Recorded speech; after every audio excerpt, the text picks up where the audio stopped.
Bengals quarterback Joe Burrow is elite in a bunch of things, including a key category that was on full display during Netflix's season 2 of Quarterback. It's time to break it down right now on Cincinnati Bengals Talk.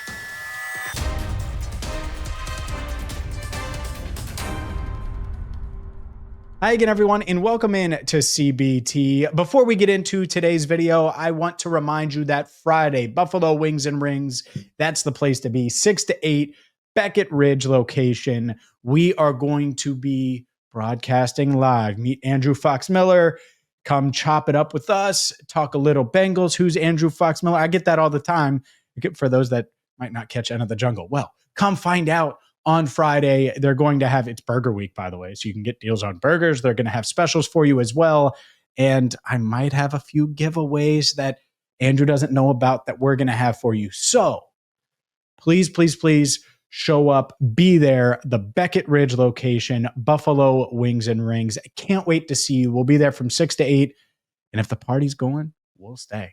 We'll do a little broadcast, but really what we want to do is meet you in person, chat, talk Bengals with our season preview. So we will do that on Friday. Again, that's Friday, July 11th, 6 to 8 from the Beckett Ridge location of Buffalo Wings and Rings. Let's dive into today's video. And I've watched all of Quarterback. Spoiler. I've watched every episode.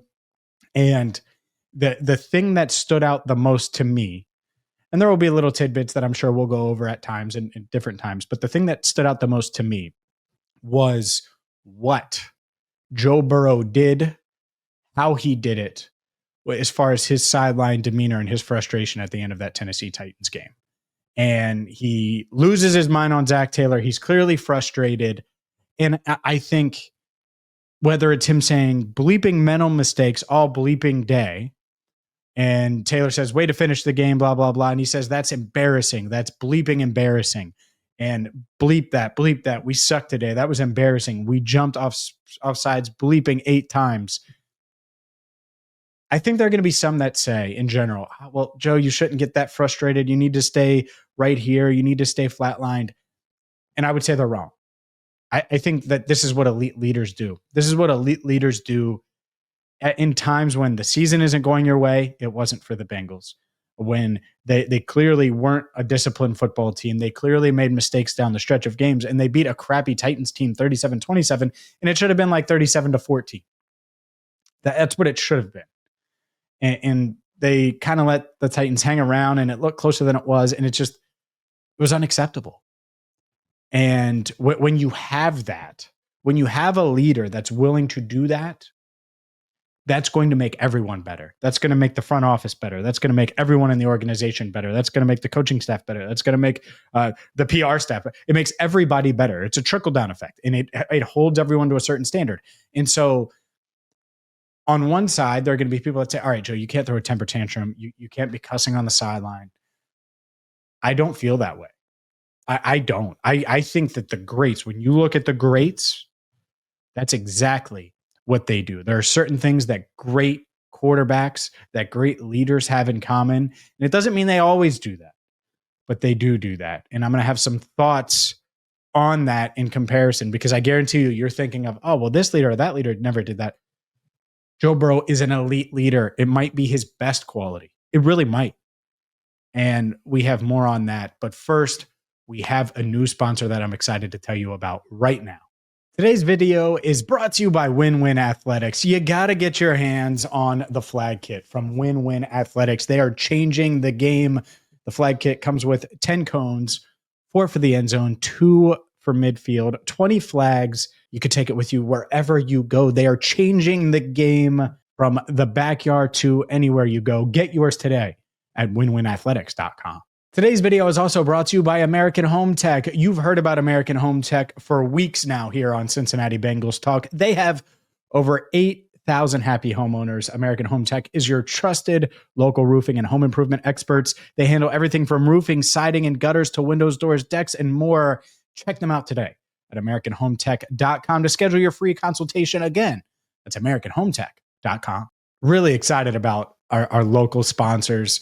And Win-Win Athletics, American Home Tech. Please, please, please support our sponsors. It helps the channel. It helps our sponsors.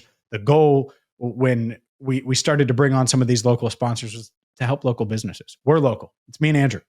And so me and Andrew wanted to reach out and try to get some local businesses in and help them, and they can help us, and everybody can be happy and help each other. So AmericanHomeTech.com, WinWinAthletics.com. Let's dive into the leadership aspect a bit more. Like Tim Duncan wasn't loud, right? He led by example. Totally get that. That's Joe Burrow like 90% of the time. AJ Green, I think he was a leader, but he was a leader that led by example, didn't really say much. And for most of Joe's career, that was the case. But I don't think that's enough for what the Bengals are asking Joe to do. What Joe is asking himself to do, which is lead this team to the Super Bowl and bring a Lombardi trophy to Cincinnati. And when you say those things, it's like, oh, well, yeah, certain leadership styles are going to work to get you to this level or that level. But that next level, that's something Joe's trying to do, which means he has to evolve. Which means there are going to be times where he has to be more vocal. There are going to be times when he makes it very, very clear that, hey, we bleeping suck today. They stink. They're awful. They had no business being in the game against us. And they were. And so that is something that I totally buy. And by the way, he was not perfect in that Titans game by any stretch. But it doesn't matter. Because when I think of the great leaders, Peyton Manning, Tom Brady, you have to be willing to go there. Kobe Bryant, you have to be willing to go there. And Michael Jordan, like the greatest leaders of the past 40 years in sports, like those are them. Those are the guys. And the Bengals need Joe to be there. Might not be fair, right? There are plenty of quarterbacks that don't lead that way, that aren't that type of leader. Matt Stafford, the Bengals played him in the Super Bowl. He wins the Super Bowl. He doesn't lead that way. He's a leader, but he's not like that kind of leader. If the Lions win with Jared Goff, he's not going to be that. You're seeing it if you're watching quarterback right now. But when I think of the Bengals, when I think of where they're at, when I look at how they are as a franchise and as an organization, what do they need Joe to be? They need him to be one of the greats, one of the greatest ever. And so how does he do that? Well, he's the most accurate quarterback ever, stats-wise, completion percentage-wise, and elite accuracy, elite playmaking ability, really good arm, not great arm, but it's a good enough arm for sure, and is as good of a deep ball thrower from an accuracy standpoint as we've seen. And he's the smartest quarterback by far in the NFL right now. His IQ has lapped everybody else, and that includes Patrick Mahomes and anyone else you want to throw out there. From an IQ standpoint, reading defenses standpoint, he's on another level. But that leadership part of it was not necessarily there. And what's interesting is it started to kick in last year. He realized he had to. And maybe last year ends up being a blessing in disguise if suddenly you get Joe, who I thought was a good leader, but wasn't a vocal leader. And if you're going to be an elite, one of the best leaders ever, you probably need to be vocal at times. You have to know when. The when matters and the what matters. But you can't just lead by example all the time. Tim Duncan, really good leader, but great culture around him. Pop was in the mix. Like there's a lot there. With Joe, they need Joe to be Peyton in Indy. They need Joe to be Tom in anywhere, right? Tom goes to Tampa and holds everyone to a certain standard that late into his career. That's what they need. They need him to level up there. And he might have done it. That might be it. That might be the point, because I don't think Joe does that a few years ago. I don't. He would have been frustrated, but I don't think he would have been that loud about it. That's important because everyone feels it. And when you feel it and you have a little pressure on you, you're a professional athlete. Most guys respond the right way. Not always. It's fine.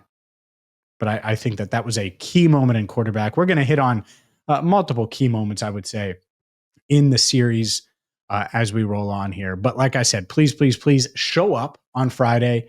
Really excited. Buffalo Wings and Rings, Beckett Ridge location. Really excited to do this. It's a season preview.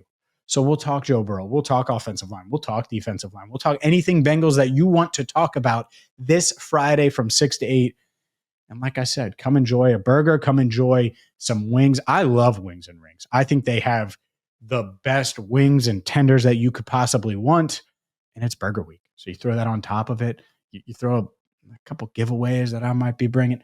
Come on now. Come on now. Show up, show out, and also support our sponsors, winwinathletics.com. Also, AmericanHomeTech.com. For Andrew Fox Miller, I'm James Rapien. Thank you so much for watching and listening to Cincinnati Bengals Talk.